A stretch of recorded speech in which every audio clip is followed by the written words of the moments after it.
Inilah titik awal kisah kejujuran dan integritas Hugeng yang melegenda dimulai. Di hari pertama menginjakan kaki di kota Medan, Hugeng langsung menolak gratifikasi mobil dan rumah mewah, lengkap dengan berbagai perabotnya untuk menyambutnya. Sosoknya yang dikenal tak mempan disogok menjadi antitesis dari rezim kepemimpinan Presiden Soeharto saat itu. Salah satu kasus yang ditangani Hugeng adalah penyelundupan mobil mewah oleh Roby Cahyadi. Hugeng meminta izin Presiden Soeharto untuk menyelidiki, namun ketika hendak melaporkan hasil penyelidikannya kepada Soeharto, Hugeng menyaksikan Roby Cahyadi keluar dari rumah Soeharto. Karena merasa dibohongi, Hugeng batal menyampaikan hasil temuan yang diperoleh tim kepolisian. Roby Cahyadi hanya menjalani masa hukumannya selama 2,5 tahun. Roby kembali berbisnis dan bermitra dengan keluarga cendana. Kasus besar lain yang ditangani Hugeng adalah kasus Sum Kuning. Karena mencium ada hal yang tidak beres, Jenderal Hugeng langsung menyatakan sikap tak gentar menghadapi keterlibatan anak petinggi yang diduga memperkosa Sumarium.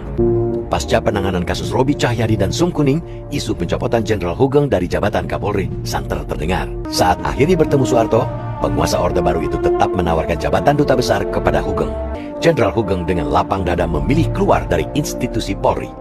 Akhirnya beliau buka seragam beliau dan bilang sama kita, ayo mulai besok kita pikir sama-sama ya, kita mau tinggal di mana. Ini Kapolri yang pensiun tidak punya rumah pribadi. Kita tidak ada rumah, tidak ada mobil. Hatta itu tidak terhapuskan dari ingatan seluruh bangsa. Beliau seorang wakil presiden, mau membeli sepatu beli saja tidak mampu dengan gajinya, sampai nabung, tapi ketika mau mampu membeli terjadi perubahan devaluasi rupiah, sehingga gajinya menjadi tidak cukup, sampai berhenti menjadi presiden tidak mampu membeli sepatu beli. Seorang wakil presiden, beliau sangat anti korupsi. Beliau tidak mau menggunakan harta negara sepeser pun, sehingga tindakannya untuk bersikap anti korupsi dibawa sampai wafat. Dari kami yang merindukan orang seperti. Soal Buya Hamka, Buya itu seperti apa, Andung? Cara ayah bicara dan memanggil anak perempuan, anak laki-laki itu lain, berbeda. Kalau untuk anak perempuan lebih lembut. Oh, kalau Umi? Umi itu baik banget. Kalau hari Jumat, masaknya lebih. Karena orang mau pergi sholat Jumat, mampir harus makan. Prinsip hidup, Andung, yang diajarkan Buya? Nggak, dia melawak jadi orang kayo. Serboiko saja lawak. Gak usah jadi orang kaya. Tidak usah jadi orang kaya, jadi orang soleh. Kalau orang soleh udah pasti kaya. Orang soleh pasti kaya, oh luar biasa. Kalau mau jadi orang pintar tuh harus baca buku. Sama ngaji. Jadi dia kalau habis zuhur, habis asar, habis maghrib, itu selalu ngaji. Even itu cuman 1 halaman, dia pesan sama Minong gini, Nong, mengaji itu kewajiban. Minimal 1 ain. Soal kesederhanaan itu apa yang bisa diceritakan? Dia kan bukan pegawai pemerintahan ya kan, Nana. Dia ketua majelis ulama terakhir. Kita melihat dia tuh pergi ke MUI aja pakai mobil sendiri, pakai supir sendiri.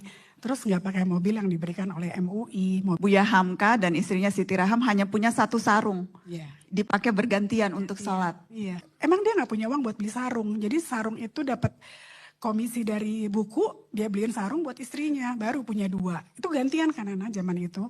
Emang nggak punya duit, miskin. Dan itu tercermin ketika saya tidak pernah tidak bekerja loh. Kalau orang pernah tanya sama saya, Pak Habibie, kok bisa begitu? Mentalitas apa itu? Saya mentalitas sepeda. Kalau ada naik sepeda, ada berhenti, ada jatuh. Jadi kalau saya berhenti bekerja, saya mati.